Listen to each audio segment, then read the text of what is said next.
About a couple of decades ago, Winston Churchill's name wasn't considered as controversial in history as it is today. Posthumously voted by his countrymen as the greatest Briton, he was an iconic political leader, credited for winning the Second World War for the Allies. For many, he still represents the active proponent of British resolve in times of adversity. But there's another side to Churchill's politics and career that should not be forgotten amid the endless parade of eulogies. Not everybody agrees that Winston Churchill was a hero, a freedom fighter, and a beacon of human resilience. We shall not flag or fail. We shall go on to the end. His well-documented life is full of quotes and incidents that do far more than blemish his reputable image and uncovers a horrible, grotesque truth about his personality. Welcome to Nutty History, and today, let's look at the creepy things that were normal for former British Prime Minister Winston Churchill. Viewer discretion is advised for this video, as some of this video may be offensive or disturbing. We, the makers of this video, in no way support or condone the actions of the subjects featured.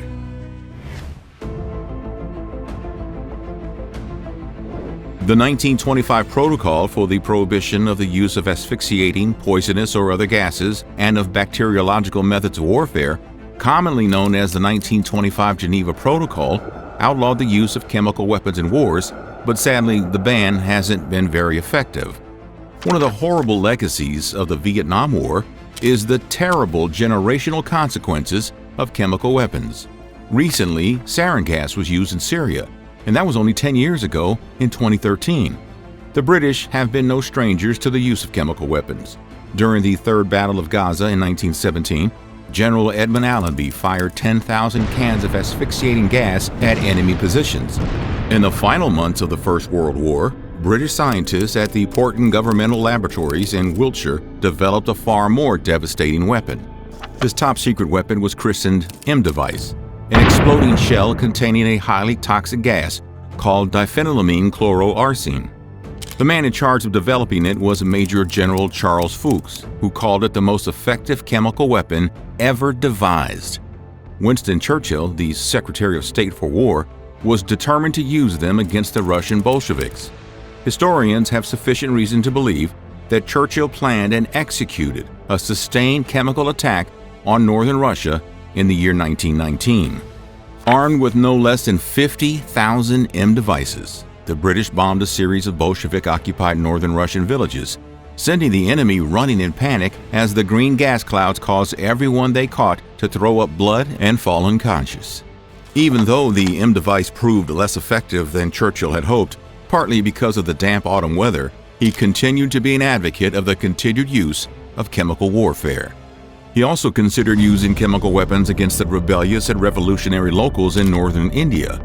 These revolutionaries were mostly either peaceful protesters of the exploitation of India by British imperialists, or at best fighting the British Raj with homemade pistols and other weapons.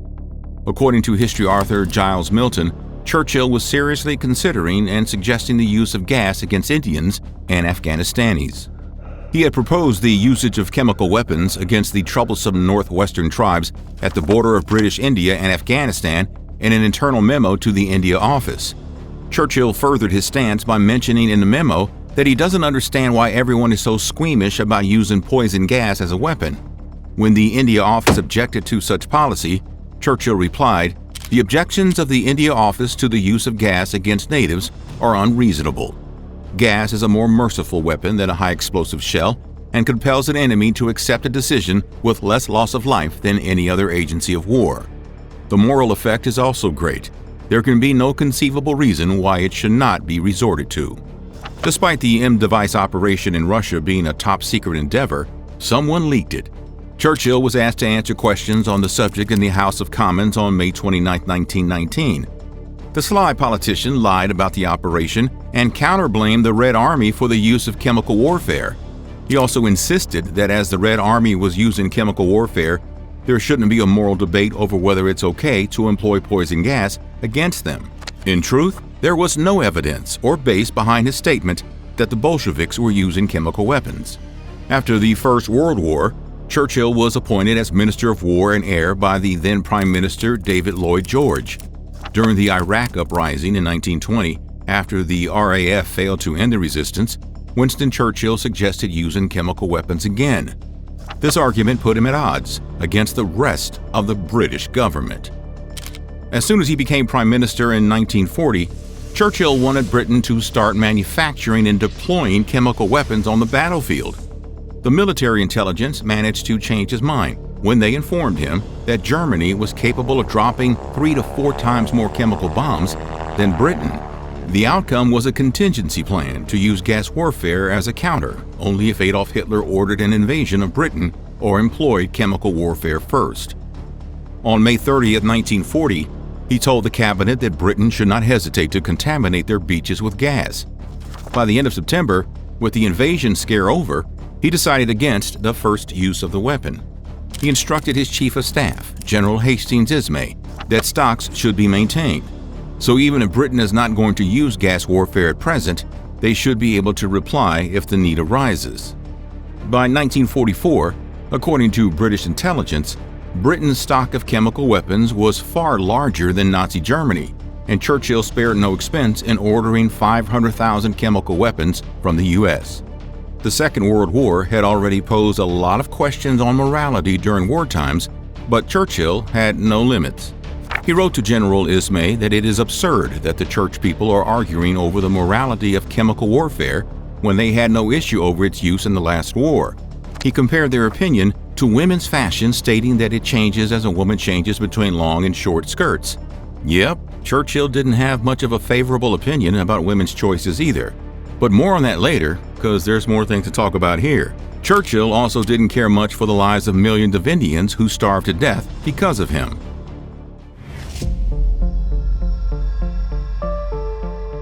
As ironic as it may sound, Winston Churchill, who was known for standing against Nazi values and their fascist regime, wasn't much different in his thinking than their ideology. He even competed with Hitler over the mass annihilation of people. Some might argue that he wasn't half as bad as Hitler, but if you look at how many people died due to his decisions, one may change their opinion. Hitler's Nazi Party caused the Holocaust, which resulted in nearly 6 million Jews' death. Churchill's policies during the Famine of Bengal of 1943 caused the death of 3 million people that could have been avoided. So, yeah, exactly half as bad, one may say.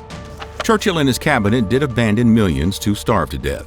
According to recent studies on the subject matter, a major part of the responsibility for so many lives lost during the concerned famine rested squarely on Winston Churchill's shoulders.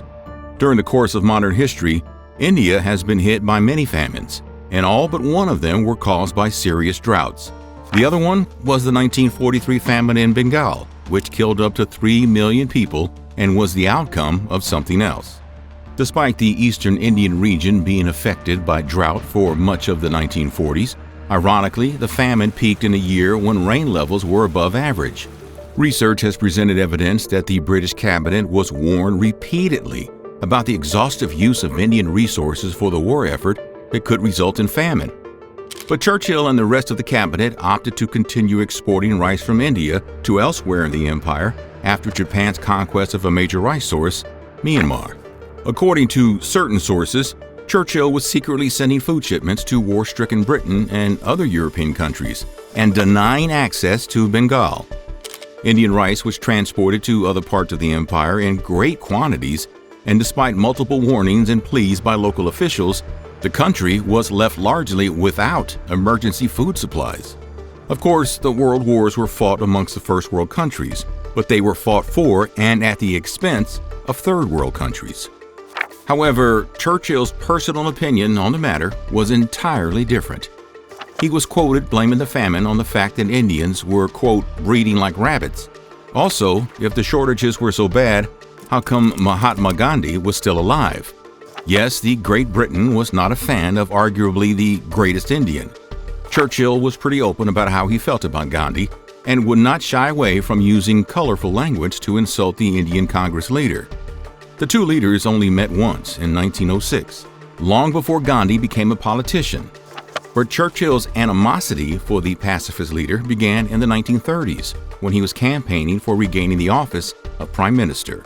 From calling him an Axis sympathizer to mocking his hunger protests, Churchill took every low-blow shot possible on whom many people argue was India's greatest leader. His hate for Gandhi was perhaps only matched with his hate for unionization and the suffragette movement.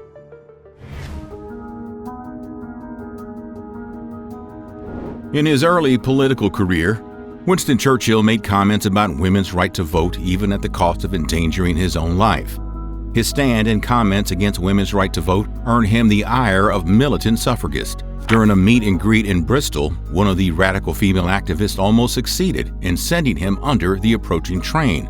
Ironically, it was also a woman who managed to grab Churchill by his coattails and save his life. It was his wife, Clementine Churchill. Imagine if she didn't have the choice to save him.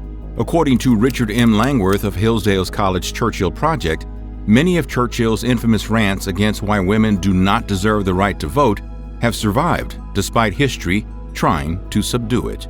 However, Langforth also argues that Churchill didn't really disagree with the ideology behind the suffrage, though he had to dance around it and oppose it on rare, isolated occasions due to political reasons. He was a byproduct of the 19th century, of course, and was reiterating values that he was taught. He had similar views for the laborers who wanted better living conditions and union rights. Churchill's most famous moment during his career was the ill handling of the Tonypandy riots.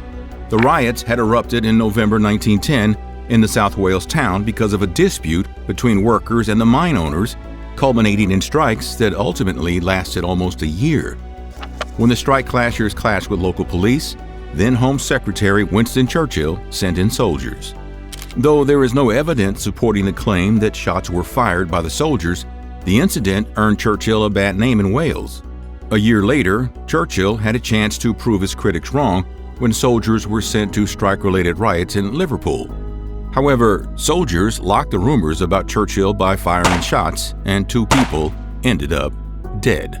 According to John Charnley, author of Churchill, The End of Glory, Winston Churchill's despise for unions only became more pronounced with time. It is believed that Churchill's contempt for unionization was rooted in his suspicion that communism was behind the labor movement during the 1920s.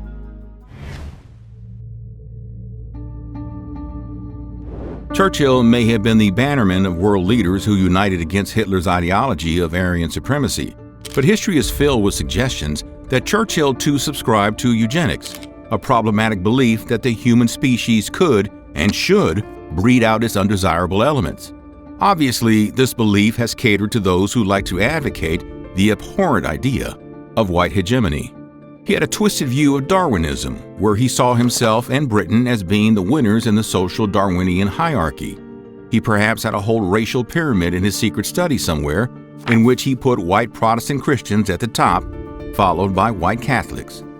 He also rated Indians slightly better than Africans, but still called them uncivilized rabbits. Richard Toye of Cambridge University unearthed a lost article from 1937 titled "How the Jews Can Combat Persecution." The article had a startling quote from Churchill stating that Jews were partly responsible for the antagonism they were suffering. There is a controversy on the authenticity of this particular article. However, in a 1920 article, Winston Churchill wrote, "Some people like Jews and some do not, but no thoughtful man can doubt the fact that they are beyond all question the most formidable and the most remarkable race which has ever appeared in the world." If we go back in time a bit more, Churchill's 1899 book, The River War, criticizes the culture and work ethics of the followers of Islam as well. But Warren Doctor, author of Winston Churchill and the Islamic World, believes that the book was written in specific reference to the Mahdist of Sudan. Frankly, that still doesn't acquit him from the generalization any less. Moreover, Churchill's role in Ireland is most associated with deploying the controversial Black and Tans to fight the Irish Republican Army. Named after their uniforms, these temporary constables soon developed a reputation for excessive violence. In Churchill, The Greatest Briton Unmasked, Nigel Knight claims that Churchill repeatedly refused to have the Black and Tan stand down. He even advocated the use of air power to subjugate Irish resistance.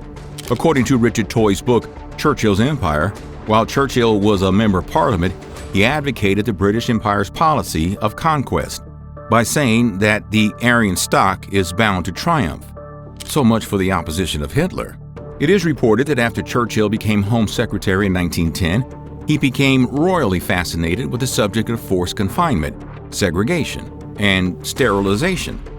He saw this as a way to cull the population of the feeble-minded or the people struggling with mental illnesses. Churchill saw the feeble-minded and insane classes as a threat to British racial health. And while he reportedly kept his approach at the level of inquiries, research, and preliminary brainstorming, other politicians later put forward various bills to deal with the poor souls. The only redeeming quality that separates Churchill from Hitler was that Churchill didn't always mean he was okay with treating non-white people in an inhumane way. People who died in the Famine of Bengal may disagree.